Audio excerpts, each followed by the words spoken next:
America में काम करने वाले लाखों भारतीयों के लिए एक बड़ी खबर आई है कि 19 सितंबर 2025 को अमेरिकी राष्ट्रपति डोनाल्ड ट्रंप ने एक ऐसा फैसला किया जिससे कि पूरे टेक इंडस्ट्री में हड़कंप मचा दिया।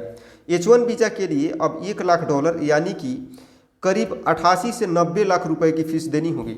यह फैसला 21 सितंबर से इफेक्टिव हो गया था और इसी वजह से भारत से अमेरिका जाने वाली फ्लाइट्स में पैनिक फैल गई।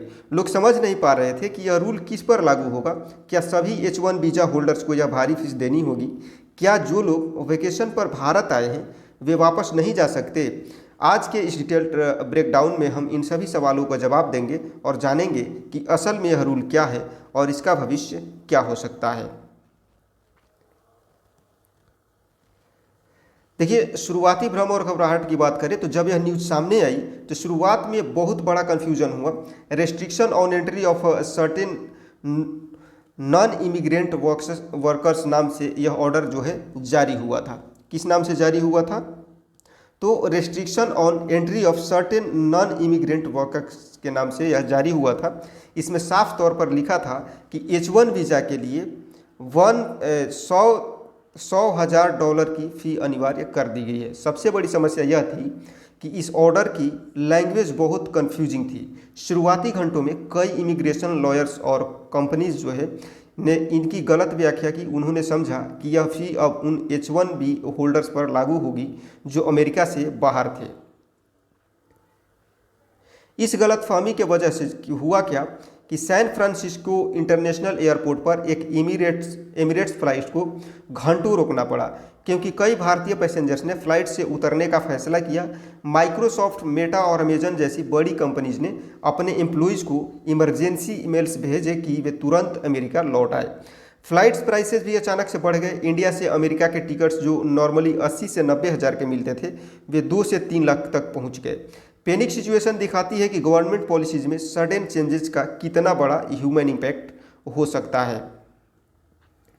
व्हाइट हाउस की स्पष्टता की बात करें तो इतनी बड़ी कंफ्यूजन देख करके व्हाइट हाउस की प्रेस सेक्रेटरी कैरोलिन लीविट ने शनिवार को एक डिटेल्ड क्लैरिफिकेशन जारी किया। उन्होंने 3 बहुत इंपॉर्टेंट पॉइंट साफ किए। पहली बात कि यह $100,000 की फ़ी एनुअल नहीं है, यह एक वन टाइम पेमेंट है जो सिर्फ पिटीशन सबमिट करते समय देनी होगी, यानी हर साल नहीं, बस एक बार। दूसरी बात, यह रूल सिर्फ नए H1B एप्लीकेंट्स पर लागू होता है। जो ऑलरेडी H1 वीज़ा रखते हैं उन्हें कोई एक्स्ट्रा फ़ी नहीं देनी होगी, न तो उनके रिन्यूअल्स के लिए न ही री एंट्री के लिए।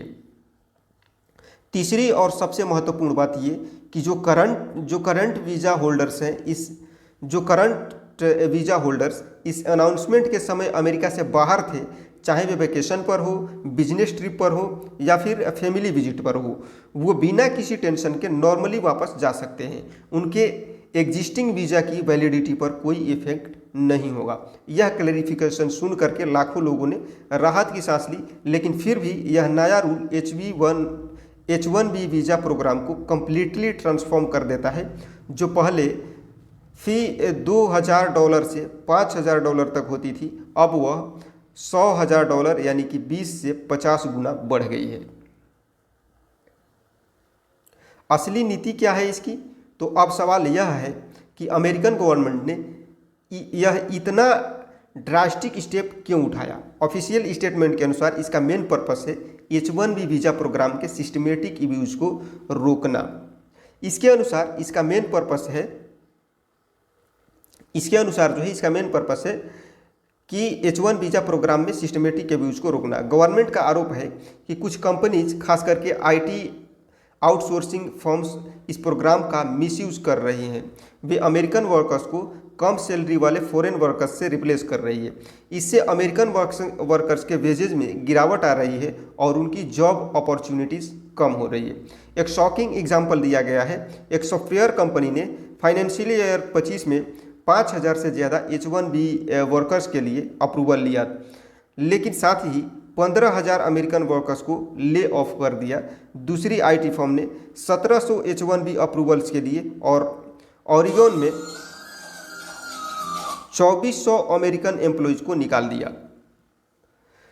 असली नीति क्या है, तो असली नीति की बात करते हैं तो गवर्नमेंट का यह भी कहना है कि 2003 में H1B वीज़ा में IT वर्कर्स का शेयर 32% था, जो अब बढ़ करके 65% से ज़्यादा हो गया है। इससे अमेरिकन कॉलेज ग्रेजुएट्स के लिए IT सेक्टर में जॉब पाना मुश्किल हो गया है। यह नई पॉलिसी एसेंशियली एक पे टू प्ले सिस्टम बना देती है, जहां सिर्फ वही कंपनीज फॉरेन वर्कर्स को हायर कर सकती है जो इतनी हैवी फी अफोर्ड कर सके। सबसे ज़्यादा प्रभावित कंपनियां कौन कौन सी है, तो इस नए रूल का सबसे ज़्यादा इम्पैक्ट जो है इंडियंस पर पड़ेगा, क्योंकि H1B वीज़ा का 70% से ज़्यादा हिस्सा इंडियंस को मिलता है। फाइनेंशियल ईयर 24 में लगभग 3 लाख भारतीय H1B वीज़ा पर अमेरिका में काम कर रहे थे। अब देखते हैं कि टॉप कंपनीज पर क्या फाइनेंशियल इम्पैक्ट होगा। जैसे कि अमेजन, तो फाइनेंशियल ईयर 25 में 10,044 H1B अप्रूवल्स मिले। अगर नया रूल लागू हो जाए तो अमेजन को सिर्फ नए हायर्स के लिए $1 बिलियन से ज़्यादा खर्च करना होगा। TCS की बात करें तो भारत की सबसे बड़ी IT कंपनी को 5,505 अप्रूवल्स मिले थे। इसका मतलब है कि करीब $550 मिलियन का एडिशनल कॉस्ट होगा। माइक्रोसॉफ्ट की बात करें तो 5,189 अप्रूवल्स के साथ उन्हें भी $518 मिलियन का बोझ उठाना होगा। मेटा और एप्पल ये दोनों 5,000 से अधिक अप्रूवल्स मिले थे इन दोनों को, जिसका मतलब है करीब $500 मिलियन ईच का एक्स्ट्रा एक्सपेंडिचर हो जाएगा। सबसे ज़्यादा प्रभावित कंपनियां जो है, यह मैसिव फाइनेंशियल बर्डन कई कंपनीज के लिए H1B प्रोग्राम को इकोनॉमिकली अनविएबल बना सकता है। स्पेशली छोटी और मीडियम साइज कंपनीज के लिए यह प्रैक्टिकली इम्पॉसिबल हो जाएगा। लेकिन इंटरेस्टिंग बात यह है कि कुछ एक्सपर्ट्स इसे अमेरिका के लिए सेल्फ गोल मान रहे हैं। इन्फोसिस के फॉर्मर एग्जीक्यूटिव मोहन दास पै ने कहा है कि जब अमेरिका में काम करना इतना महंगा हो जाएगा तो कंपनीज जो है ऑफशोरिंग को बढ़ावा देंगी। यह रूल भारत के लिए एक बड़ा अपॉर्चुनिटी भी हो सकता है। जब अमेरिकन कंपनीज को H1B वर्कर्स के लिए इतनी हैवी फी देनी होगी तो वे नेचुरली ऑफशोरिंग की तरफ रुख करेंगे। पहला फायदा, भारत में IT सर्विस सेक्टर में जॉब्स की तेजी से वृद्धि हो सकती है। कंपनीज का अपना इंडिया में करवाना ज़्यादा कॉस्ट इफेक्टिव मानेंगी। दूसरा फायदा, ब्रेन ग्रेन की पॉसिबिलिटी है। जो टैलेंटेड प्रोफेशनल्स अमेरिका की जाने की प्लानिंग कर रहे थे वे अब इंडिया में ही अच्छे अपॉर्चुनिटीज़ को ढूंढेंगे। इससे इंडिया की इनोवेशन इकोसिस्टम को बूस्ट मिलेगा।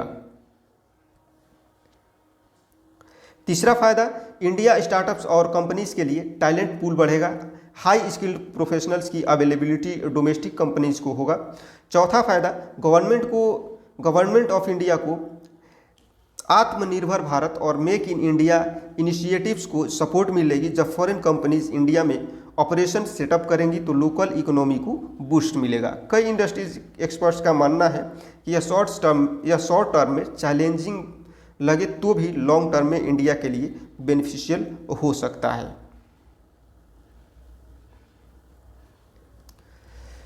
इस रूल का भविष्य में अभी भी अनसर्टेन है। कई इमिग्रेशन लॉयर्स इस डिसीजन को कोर्ट में चैलेंज करने की प्रिपरेशन कर रहे हैं।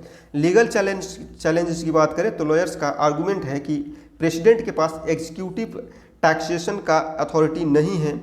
यह कॉन्स्टिट्यूशनली क्वेश्चनेबल है। यह जो है कॉन्स्टिट्यूशनली क्वेश्चनेबल है।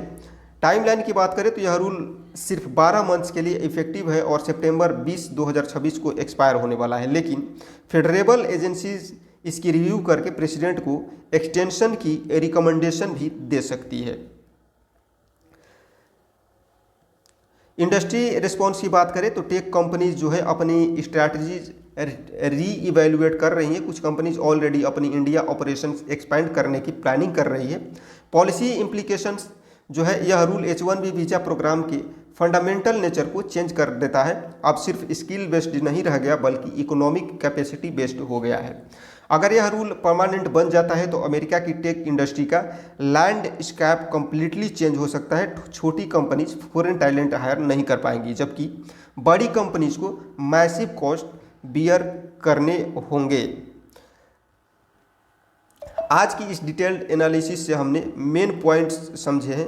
करेंट वीज़ा होल्डर्स, अगर आपके पास ऑलरेडी H1B वीज़ा है तो कोई पैनिक करने की ज़रूरत नहीं, आप नॉर्मली ट्रैवल कर सकते हैं और अपने वीज़ा को रिन्यू भी करा सकते हैं। न्यू एप्लीकेंट्स, अगर आप नया H1B वीज़ा अप्लाई करने वाले हैं तो आपकी कंपनी को $100,000 की वन टाइम फी देनी होगी।